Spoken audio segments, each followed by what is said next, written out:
मंत्र बोलने में। आप सभी इसी श्रद्धा भाव के साथ यज्ञ में आहुति देते रहें। एक छोटी सी बात आपको कहना चाहूँगा,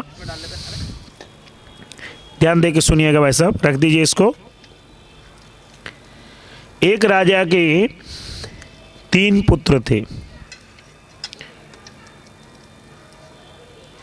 और राजा तीनों को ही अपना उत्तराधिकारी नहीं मानता था।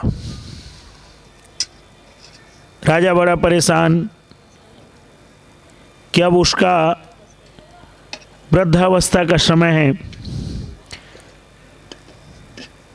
मेरे बाद इस राज को संभालेगा कौन। ये तीनों तो नालायक हैं। 2 मिनट भाई साहब बैठे रहिए राकेश जी, इसके बीच में नहीं उठेंगे आप। सभी ध्यान दे के सुनिएगा, काम की बात है, नहीं मैं निश्चित रूप से इतना परिश्रम आपके साथ नहीं करता। राजा को चिंता हुई कि मेरे बाद इस राजकाज को संभालेगा कौन। कहते हैं वो अपने एक गुरु थे, जब भी कोई समस्या होती थी तो गुरु के पास जाते थे। आजकल के गुरुओं की तरह गुरु नहीं होते थे उस ज़माने में कि आजकल आपकी अच्छी अप्रोच हो, अच्छे पैसे हैं तो जो बड़े बड़े धर्म गुरु हैं तभी आपकी मुलाकात होगी। उस समय दूसरा था।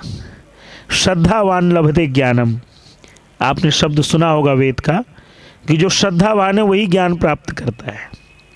राजा श्रद्धालु था, जो गुरु था वो बड़ा समझदार था। प्रशांत जी अग्नि बहुत बढ़िया जल रही है। कहते हैं राजा गया उसके पास और जाकर के उसने कहा कि गुरुवर कोई ऐसा उपाय बताओ कि जो मैं इन तीनों में से छांट सकूं कि कौन मेरा उत्तराधिकारी बन सकता है। कहते हैं गुरु ने राजा के कान में कुछ कहा और कहने लगा, जाओ जो तुमको मैंने मंत्र दिया इस मंत्र का प्रयोग तीनों बच्चों पे कर दो, तुम्हें पता चल जाएगा कौन सा बेटा योग्य है। अगले दिन राजा ने तीनों बच्चों को बुलाया। तीनों बच्चों को बुला के 100 रुपए दिए कि तुम तीनों अपने अपने राजमहल में रहते हो तो ये करना कि इन 100 रुपए से अपने राजमहल को भर दो। कहते हैं जो पहले वाला था वो कहता है लगता है पिताजी ना सठिया गए हैं, बूढ़े हो गए हैं। अरे 100 रुपए में इतनी महंगाई में महल भरेगा? क्या था 100 रुपए में? तो कहते हैं कि वो जुआरी था। उसने क्या किया, जुआ घर में गया, कहता हो सकता है ये 100 के 1 लाख हो जाए। जुआ खेलने में आप जानती हो तो जुआरी होता है वो क्या है, हारता जाता है और सोचता है मैं जीत जाऊंगा। कहते हैं उसने ये किया, मैं जी बैठ जाइए 2 मिनट के लिए। उसने ये किया कि जाकर के उसने जुआ घर में 100 रुपए में दांव लगा दिया। संयोगवश वो 100 रुपए भी हार गया।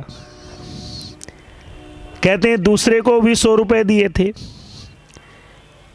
तो उसके दिमाग में एक बात आई कि मेरे पिताजी ना बूढ़े हो गए, इनकी बुद्धि समाप्त हो गई है, भला 100 रुपए में कोई महल भरता है? कहता वो शहर के जो सफाई कर्मचारी थे उनका जो ठेकेदार था उसके पास गया। कहता भैया एक बात बताओ, ये जो पूरे शहर का कूड़ा निकलता है ये कहाँ भेजते हो? कहता है जी डंपिंग ग्राउंड में। कहता वहाँ मत भेजना, कल इस सारे कूड़े को मेरे महल में भर देना, उल्टा तो मैं 100 रुपए भी दूंगा। कहते हैं भाई उसका क्या जा रहा है? कहते हैं उसने अपना महल जो है कूड़े से भरवा दिया। अब कहते हैं कि राजा जो है अगले दिन परीक्षा के लिए निकला तो जो पहले वाला राजकुमार था वो महल के बाहर ही आधा किलोमीटर पहले घूमता हुआ मिल गया।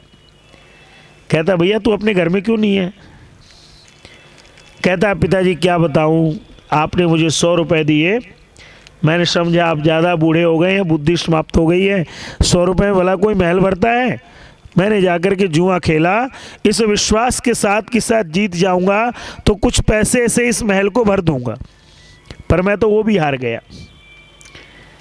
राजा कहते हैं कोई बात नहीं, जाओ तुम। अब दूसरे के पास चले, दूसरे के पास चले, वो तो 1 किलोमीटर पहले खड़ा है। बोले भैया क्या हो गया, तू अपने घर में क्यों नहीं है? कहता है कि महाराज आपको कुछ गंध सी नहीं आ रही है?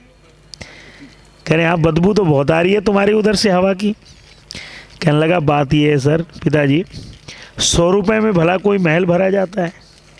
इसलिए मैंने जितने आज सफाई कर्मचारी थे सबको बोल दिया कि जो आज का कूड़ा वो मेरे महल में डाल दो।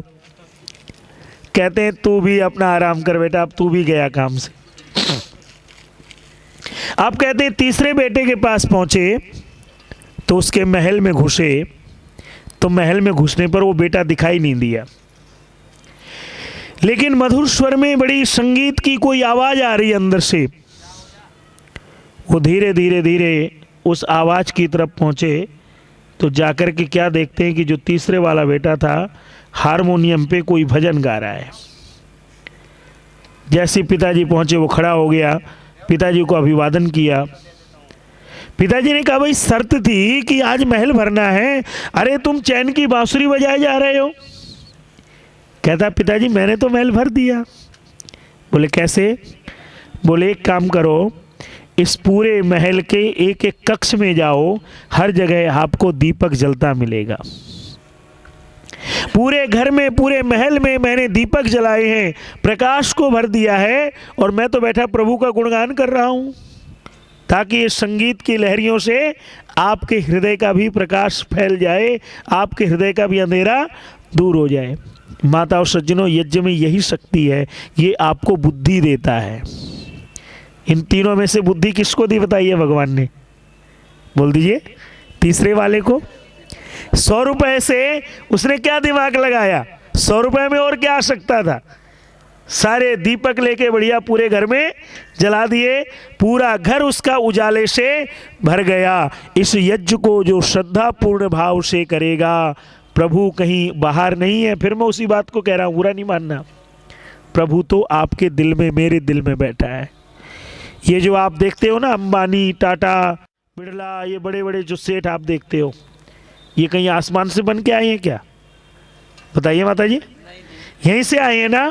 सिर्फ बात ये है कि आपके विचारों की कोई कीमत नहीं है, उनके एक छोटे से विचार की अरबों की कीमत है। यही अंतर है ना? ये बुद्धि कौन देता है बोलो? परमात्मा देता है ना। ऐसे ही यज्ञ आदि लोग पूछते हैं, प्रशांत भाई से भी पूछते होंगे, अरे तुम पागल हो, इतना बड़ा यज्ञ कर रहे हो, इतना घी डाल रहे हो, इतनी सामग्री डाल रहे हो, क्या जरूरत है तुम्हें? भाई इस यज्ञ से, इस अर्पण से बुद्धि जगती है, और जब बुद्धि जगती है ना तो प्रभु आपको ही बुद्धि में विराजमान हो जाते हैं।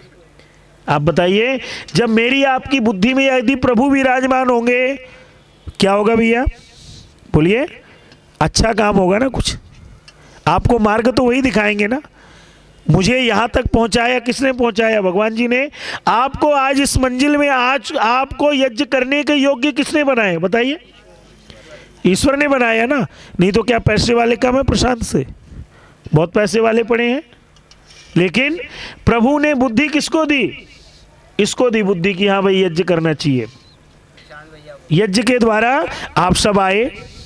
आप अगर यज्ञ नहीं होता तो आप ये मेरी आकर के बातें सुनते?